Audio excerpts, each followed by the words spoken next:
Details చూస్తే వికారాబాద్ జిల్లా collector పై దాడి ఘటన కేసులో కీలక పరిణామం జరిగింది. మాజీ ఎమ్మెల్యే పట్నం నరేందర్ రెడ్డిని పోలీసులు అరెస్ట్ చేశారు. కలెక్టర్ పై దాడి వెనుక ఆయన కుట్ర ఉన్నట్టు గుర్తించారు. లగచర్ల ఘటనపై దర్యాప్తు చేస్తున్న పోలీసులు కేసుతో సంబంధం ఉన్న వారిని అరెస్ట్ చేస్తున్నారు. అందులో భాగంగానే బీఆర్ఎస్ మాజీ ఎమ్మెల్యేను అదుపులోకి తీసుకున్నారు. పట్నం అరెస్ట్ ను పోలీసులు కూడా ధృవీకరించారు. పరిగి పోలీస్ స్టేషన్ కు పట్నం నరేందర్ రెడ్డిని తరలించారు.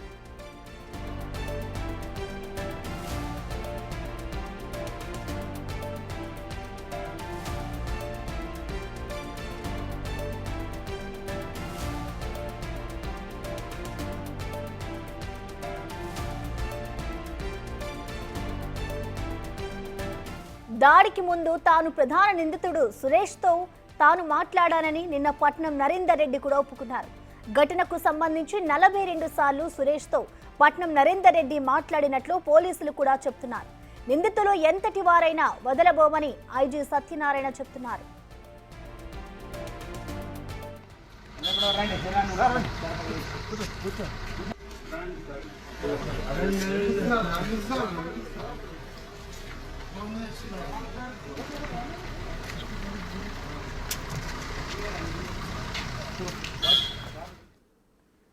వికారాబాద్ జిల్లా కలెక్టర్ పై దాడి ఘటన కేసులో కీలక పరిణామం జరిగింది. మాజీ ఎమ్మెల్యే పట్నం నరేందర్ రెడ్డిని పోలీసులు అరెస్ట్ చేశారు. కలెక్టర్ పై దాడి వెనుక ఆయన కుట్ర ఉన్నట్టు గుర్తించారు. లగచర్ల ఘటనపై దర్యాప్తు చేస్తున్న పోలీసులు కేసుతో సంబంధం ఉన్న వారిని అరెస్ట్ చేస్తున్నారు. అందులో భాగంగానే బీఆర్ఎస్ మాజీ ఎమ్మెల్యేను అదుపులోకి తీసుకున్నారు. పట్నం అరెస్ట్ ను పోలీసులు కూడా ధృవీకరించారు.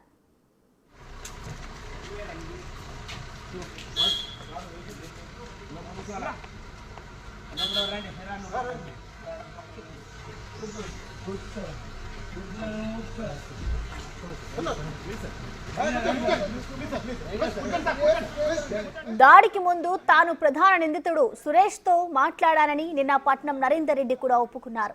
ఘటనకు సంబంధించి 42 సార్లు సురేష్తో పట్నం నరేందర్ రెడ్డి మాట్లాడినట్లు పోలీసులు కూడా చెప్తున్నారు. నిందితులు ఎంతటి వారైనా వదలబోమని ఐజీ సత్యనారాయణ చెప్తున్నారు.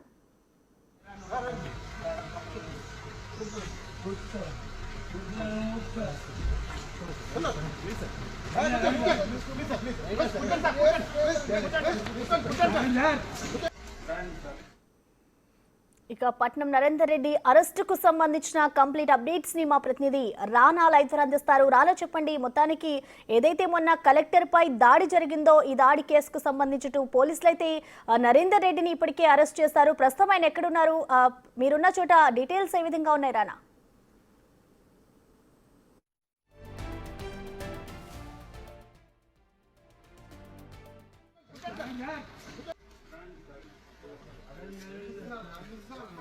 ఇక వికారాబాద్ జిల్లా కలెక్టర్ పై దాడి ఘటన కేసులో కీలక పరిణామం చేసుకుంది. పరారీలో ప్రస్తుతం నిందితుడు సురేష్ ఉన్నారు. దాడికి ముందు పట్నం నరేందర్ రెడ్డితో సురేష్ మాట్లాడినట్టుగా తెలుస్తోంది. ఇదే కేసుకు సంబంధించి ఇటు దాడి వెనుక కుట్ర ఉంది అంటూ కూడా కలెక్టర్ గుర్తించారు. లగచర్ల ఘటనపై దర్యాప్తు చేస్తున్న పోలీసులు కేసుతో సంబంధం ఉన్న వారిని కూడా ప్రస్తుతం అరెస్ట్ చేస్తున్న పరిస్థితి నెలకొంది. ప్రస్తుతం నరేందర్ రెడ్డిని కూడా పోలీసులు అదుపులోకి తీసుకున్నారు. పట్నం అరెస్ట్ ను ఇటు పోలీసులు కూడా ధృవీకరించారు. హైదరాబాద్ లో పోలీసులు అయితే నరేందర్ రెడ్డిని అదుపులోకి తీసుకొని పరిగి పోలీస్ స్టేషన్ కు ఆయన్ని తరలించారు.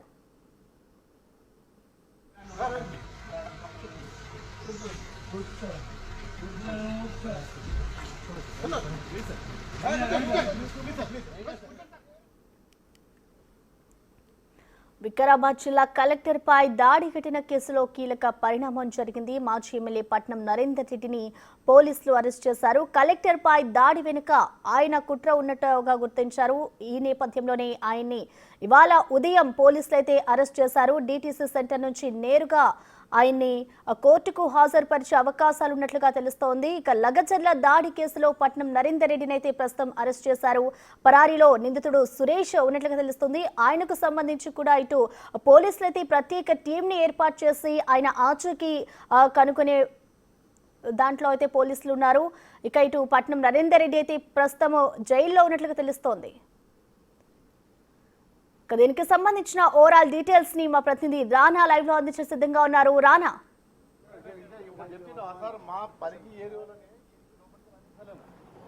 సో పట్టం నరేందర్ రెడ్డిని ప్రస్తుతం వికారాబాద్లోని డిటిసి కేంద్రంలో ఆయన్ని ఉంచారు. అక్కడ విచారణ చేస్తున్నారు.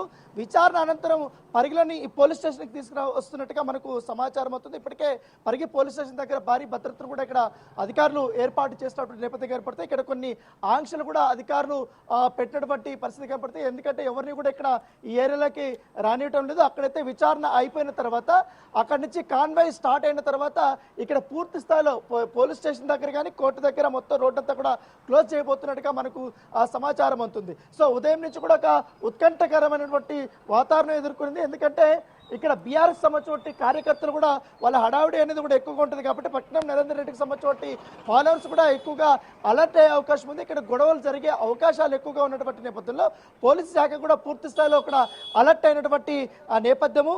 ఎందుకంటే ఎవరైనా అనుమానాస్పదంగా కానీ ఇక్కడ పోలీస్ స్టేషన్ వైపు కానీ లేకపోతే ఇటు కోర్టు వైపు కానీ ఇటువైపు వస్తున్నా కానీ లేకపోతే గుంపులుగా ఉన్నటువంటి ఎవరైనా వస్తున్నా కానీ వాటిని కూడా ఇటు నుంచి కూడా పంపించేస్తున్నటువంటి నేపథ్యం కనపడుతుంది. ప్రస్తుతం అయితే పోలీస్ స్టేషన్ వద్ద కూడా కొంతవరకు కూడా హడావుడి అనేది కనపడుతుంది. ఈ ప్లేస్ లోకి అయితే మొత్తం ఎవరి రాని ఉద్దేశం కూడా హై అధికారులు కూడా చెప్పినట్టుగా మనకు సమాచారం అవుతుంది. ఎందుకంటే ఈ కేసులో లగచర్ల జరిగినటువంటి కేసులో ప్రధాన సూత్రధారిగా కూడా పట్నం నరేందర్ రెడ్డి ఉన్నాడు కాబట్టి ఇదే అంశాన్ని కూడా ఐజీ సత్యనారాయణ కూడా చెప్పినటువంటి నేపథ్యం కనపడుతుంది. ఎందుకంటే సురేష్ దాదాపు 42 సార్లు ఆయనకు కాల్ చేయడము, దానితో పాటు ఆయన పట్నం నరేందర్ రెడ్డి కేటీఆర్ కూడా 8-9 సార్లుగా అదే సమయంలో కూడా ఫోన్ చేసినట్టుగా మనకు సమాచారం అన్నటువంటి నేపథ్యం అయితే కనపడుతుంది. సో దానిపైన ఇప్పటికే పట్నం నరేందర్ రెడ్డికి సంబంధించినటువంటి కాల్ డేటా కానీ దాంతో తర్వాత సురేష్ సంబంధించినటువంటి కాల్ డేటా అంతా కూడా మొత్తం చూసిన తర్వాత మొత్తం అవన్నీ చూసిన తర్వాత దీంట్లో ఖచ్చితంగా కూడా పట్నం నరేందర్ రెడ్డి యొక్క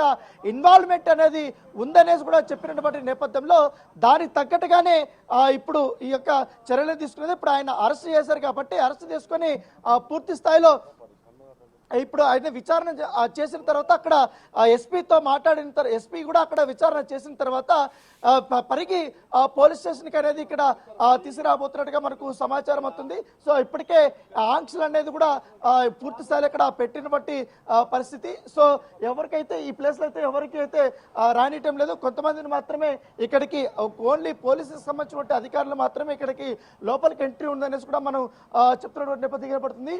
సో ఇటువైపు రోడ్డు కూడా చూస్తున్నాం, మొత్తం ఆల్మోస్ట్ కూడా ఖాళీ చేయబోతున్నారు. సో పట్నం నరేందర్ రెడ్డిని పరిగి పోలీస్ స్టేషన్కి మరి కాసేపట్లో తరలిస్తున్నారని చెప్పుకోగానే లోకల్ గా మట్టి నాయకులు కూడా ఇక్కడికి వచ్చే అవకాశం ఉంది కాబట్టి వాళ్ళకు కూడా అక్కడ బీఆర్ఎస్ సంబంధించిన వాళ్ళకందరికీ ముందుగానే చెప్పారు.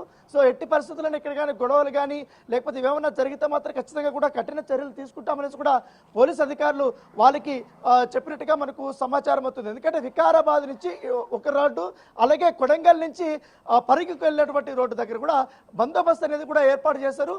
బస్సుల్లో కానీ ముఖ్యంగా కారుల్లో కానీ ఎవరైనా బీఆర్ఎస్ సంబంధించిన కార్యకర్తలు కానీ ఇతర వ్యక్తులు కానీ ఎవరైనా అనుమానాస్పదంగా వచ్చినట్టు వారందరూ కూడా అక్కడ వారిని పిలుస్తూ వివరాలు అయితే సేకరిస్తున్నటువంటి నేపథ్యం అయితే కనపడుతుంది. ఉదయం కూడా బిగ్ టీవీ లగచర్ల దగ్గరికి వెళ్ళడం జరిగింది. అక్కడ గ్రామస్తులతో వీళ్ళందరితో కూడా మాట్లాడినప్పుడు కూడా సురేష్కి సంబంధించినటువంటి కొన్ని కీలకమైనటువంటి అంశాలను కూడా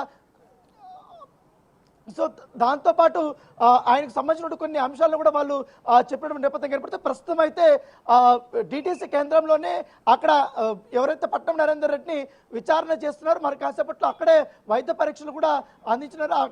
అయిన తర్వాత అక్కడి నుంచి కూడా ఆయన్ని జైలుకైతే రిమాండ్కి అయితే తరలించబోతున్నట్టు మనకు సమాచారం. అంటే డైరెక్ట్గా మెజిస్ట్రేట్ దగ్గరికి తీసుకెళ్తారా లేకపోతే కోర్టుకి తీసుకెళ్తారా లేకపోతే అక్కడి నుంచి ఇక్కడికి పరిగి తీసుకొస్తారా అనేది కూడా ఇప్పటివరకు ఒక క్లారిటీ అనేది రాలేదు. కాబట్టి ఇప్పుడైతే మరి కాసేపట్లో అక్కడ పట్నం నరేందర్ రెడ్డికి వైద్య పరీక్షలు ఎందుకు విచారణ స్టార్ట్ అయ్యేటప్పుడు కూడా వైద్య పరీక్షలు చేస్తారు కాబట్టి ఆ కోణంలో ఇప్పుడు ఆయనకి వైద్య పరీక్షలు అయిపోయిన తర్వాత విచారణ దాదాపు 4 గంటల పాటు కూడా జరిగే అవకాశం ఉన్నట్టుగా మనకు సమాచారం అవుతుంది. ఇప్పటికే జిల్లా ఎస్పీ కూడా అక్కడే ఉన్నారు, డిఎస్పీ కూడా అక్కడే ఉన్నారు కాబట్టి ఈ పూర్తిగా ఆ రోజు ఏం జరిగింది ఏంటి ఎందుకు అన్నిసార్లు ఫోన్ చేయాల్సినటువంటి అవసరం ఉంది. దాంతోపాటు ఇప్పటికే కాంగ్రెస్ సంబంధించిన నేతలు కూడా ఇది పక్కా ప్రణాళికతో ఒక కుట్రపూరితంగానే ఈ యొక్క మొత్తం ఎంటైర్ అంతా ఎపిసోడ్ అంతా జరిగింది కాబట్టి ఎందుకంటే కావాలనే ముఖ్యమంత్రి నియోజకవర్గంలో ఒక అలజడి సృష్టించడం వల్ల రాష్ట్ర వ్యాప్తంగా ఇక్కడ శాంతి భద్రతలు లేవను అనే విధంగా కూడా క్రియేట్ చేయాలనే ఉద్దేశంతోనే బీఆర్ఎస్ ఈ రకంగా కుట్ర పనింది. అది వేరే వాళ్ళ మీద చేస్తుంటే బాగుండేది, కానీ ఒక జిల్లా కలెక్టర్ అయినటువంటి వ్యక్తి పైన ఇతర అధికారుల పైన ఈ రకమైనటువంటి దాడులు చేయించడం ఏంటి, దీని వెనకాల పెద్ద కుట్ర ఉందనేసి కూడా ఇప్పటికే కాంగ్రెస్ పార్టీకి సంబంధించిన నేతలు కూడా ఆరోపిస్తున్నారు. ఇదే అంశాన్ని కూడా నిన్న ఐజీ సత్యనారాయణ కూడా చెప్పడం నేపథ్యం ఏర్పడుతుంది. ఎందుకంటే ఇప్పుడు మన విజువల్లో చూస్తున్నాం, మొత్తం పరిగి పోలీస్ స్టేషన్ దగ్గరికి మిగతా సిబ్బందిని కూడా తీసుకొని వస్తున్నారు. పెద్ద ఎత్తున కూడా ఆయన్ని ఖచ్చితంగా ఇవాళ మధ్యాహ్నం పూట పట్నం నరేందర్ రెడ్డిని ఇక్కడ తీసుకొచ్చే అవకాశం ఉంది. కాబట్టి ఇక్కడ అదనపు బలగాలను కూడా ఇక్కడికి తీసుకొచ్చారు. ఇప్పుడు దాదాపు మనము ఈ పరిగి పోలీస్ స్టేషన్ దగ్గర దాదాపు 100 మంది దాకా ఉన్నటువంటి పరిస్థితి. సో ఉమెన్ కానిస్టేబుల్స్ కానీ అతి ఇతర పోలీస్ స్టేషన్ సంబంధించినటువంటి పోలీసులు కానీ బైవాసపేట నుంచి కూడా వస్తున్నటువంటి వాళ్ళు కానీ అలాగే వికారాబాద్ నుంచి కూడా కొంతమంది అదనపు సిబ్బందిని అయితే ఇక్కడికి తీసుకొస్తున్నట్టుగా మనకు సమాచారం అయితే ప్రస్తుతం అయితే 2 వ్యాన్లు అయితే ఇక్కడికి వచ్చాయి, మరికొన్ని కూడా ఇక్కడ రాబోతున్నారు. ఇక్కడ కోర్టు దగ్గర కూడా భారీ భద్రత అనేది కూడా ఏర్పాటు చేసినటువంటి నేపథ్యం అయితే కనపడుతుంది. సో ఏదైనప్పటికీ ముఖ్యంగా ఎందుకంటే ముఖ్యమంత్రి ప్రాతినిధ్యం వహిస్తున్నటువంటి ఈ యొక్క కొడంగల్ నియోజకవర్గంలో అలజడి సృష్టించడం వల్ల మొత్తం రాష్ట్ర వ్యాప్తంగా కూడా అసలు ముఖ్యమంత్రి సొంత నియోజకవర్గంలోనే లా అండ్ ఆర్డర్ పోయింది అనే విధంగా వాళ్ళు మొత్తం దుష్ప్రచారం చేయాలని ప్లాన్ వేసుకున్నారు. దాంతోపాటు మొత్తం రాష్ట్ర వ్యాప్తంగా తెలియదు ఇక్కడ ఏదో జరిగిపోతుంది, ఇక్కడంతా భూభాగవతం జరిగిపోతుంది అనే విధంగా కూడా దుష్ప్రచారం చేయాలనే ఉద్దేశంతోనే బీఆర్ఎస్ పార్టీ కుట్ర పని ఈ రకమైనటువంటి మొత్తం ఎపిసోడ్ అంతా నడిపించింది. ఎక్కడో ఉన్నటువంటి కలెక్టర్ని అక్కడికి మాయమాటలు చెప్పి అక్కడ తీసుకెళ్లడము, ఆయన ప్రజలతో మాట్లాడడానికి ప్రజాభిప్రాయం తెలుసుకోవడానికి మాత్రమే అక్కడికి వెళ్ళినప్పుడు అక్కడ కావాలని 2-3 కొంచెం వెనక నుంచి రెచ్చగొట్టే విధంగా కూడా మాట్లాడము, తర్వాత ముందున్నటువంటి వాళ్ళందరూ కూడా దానికి మాట కలిపి ఒక్కసారిగా వెనక ఉన్నటువంటి వెహికల్స్ మీద దాడి చేయడము, తర్వాత ఆయన మీద దాడి చేయడము, కడా చైర్మన్ మీద దాడి చేయడము, ఇవన్నీ కూడా దాదాపు అరగంటలోనే జరిగిపోయి దీని వెనకాలంతా కూడా సురేష్ ఉన్నాడు. అసలు సురేష్ ఎప్పుడు కూడా ఈ ఊరికి రాడు, కేవలం ఎలక్షన్స్ ఉన్నప్పుడు లేకపోతే ఏమన్నా హడావుడి చేయడానికి మాత్రం అప్పుడప్పుడు వస్తాడు. కానీ కనీసం కలెక్టర్స్ కానీ అధికారులు కానీ మా గ్రామానికి తీసుకొస్తున్నప్పుడు లోకల్గా ఉన్నటువంటి గ్రామస్తులకు కూడా అట్లీస్ట్ ఇన్ఫర్మేషన్ కూడా ఇవ్వలేదు. వచ్చిన తర్వాత మాకు కూడా తెలియలేదు, ఎవరు వచ్చారు ఏంటి అక్కడ ఏదో గొడవ జరుగుతుంది అనుకున్నామనేసి కూడా ఉదయం పూట లగ్చర్లకు సంబంధించిన గ్రామస్తులు కూడా బిగ్ టీవీతో చెప్తున్నటువంటి నేపథ్యం ఏర్పడుతుంది. సో ఇది పక్కా ప్రణాళికతోనే ఇదంతా ఎపిసోడ్ అంతా జరిగిందనేసి కూడా వారు భావిస్తున్నారు. మరొక అంశం ఏంటంటే ఈ యొక్క దాడిని మొత్తం రాష్ట్ర ప్రభుత్వం కూడా చాలా ప్రతిష్టాత్మకంగా తీసుకుంది. ఎందుకంటే ఒక కలెక్టర్ మీద దాడి చేపించడం అంటే ఇది చాలా కఠినంగానే ఉండాలనే ఉద్దేశంతో కూడా ఇప్పటికే ఉంది. ఇప్పటికే నిన్న మంత్రి శ్రీధరబాబుతో కూడా ఐజీ సమావేశం అయ్యారు, ఎస్పీ సమావేశం అయ్యారు, కలెక్టర్ సమావేశం అయ్యారు. వీళ్ళందరూ సమావేశం అయినప్పుడు కూడా ఆయన కూడా ఆగ్రహం వ్యక్తం చేసిన నేపథ్యం కనబడుతుంది. సో దీని తెప్పట్లో ఇప్పటికే ఈ కేసులో దాదాపు 16 మందిని అరెస్ట్ చేసి రిమాండ్ తరలించారు. ఇప్పుడు పట్నం నరేందర్ రెడ్డిని కూడా అరెస్ట్ చేసినటువంటి నేపథ్యం కాబట్టి మరో 10 నుంచి 15 మంది అనుమానితులను కూడా అదుపులోకి తీసుకున్న సమాచారం ఉంటుంది. వారిని కూడా ఇప్పుడు విచారణ చేపడుతున్న నేపథ్యం కాబట్టి చాలా మంది ఇప్పుడు ఎస్ఐలు కానీ సిఐలు కానీ ఇతర పోలీస్ స్టేషన్ నుంచి సంబంధించిన వాళ్ళందరూ కూడా పరిగి పోలీస్ స్టేషన్కి అయితే ఇక్కడికి చేరుకుంటున్నటువంటి విజువల్ని మనం చాలా స్పష్టంగా చూస్తున్నాం. అందరూ కూడా లాఠీలను కూడా తీసుకొని వచ్చారు. ఎందుకంటే మధ్యాహ్నం వచ్చిన తర్వాత కొంచెం హడావిడి ఉండే అవకాశం ఉంది. చెప్పండి ప్రసన్నం. రానా, ఇది చూసుకుంటే కేటీఆర్ కూడా ఒక ట్వీట్ చేశారు, అసలు ఈ గొడవకి మాకు ఎటువంటి సంబంధం లేదు అంటూ కూడా ఆయన చెప్తున్నారు. అంటే ఒకవైపు దీనికి సంబంధించి విజువల్స్ కూడా బయటకు వచ్చాయి, ప్రూఫ్స్ కూడా బయటకు వచ్చిన తర్వాత కూడా ఆయన ఈ విధంగా సమర్థించుకోవడాన్ని ఎలా చూడాలంటారు రానా? ఎగ్జాక్ట్లీ కేటీఆర్ గురించి ఒక మాట చెప్పాలి. ఎందుకంటే ఇబ్రహీంపట్నం దగ్గర ఫార్మాసిటీ కోసం దాదాపు 19,000 ఎకరాల వరకు కూడా అప్పుడు రైతుల నుంచి సేకరించినప్పుడు కానీ ఎవరు కూడా అధికారుల మీద దాడులు చేయలేదు.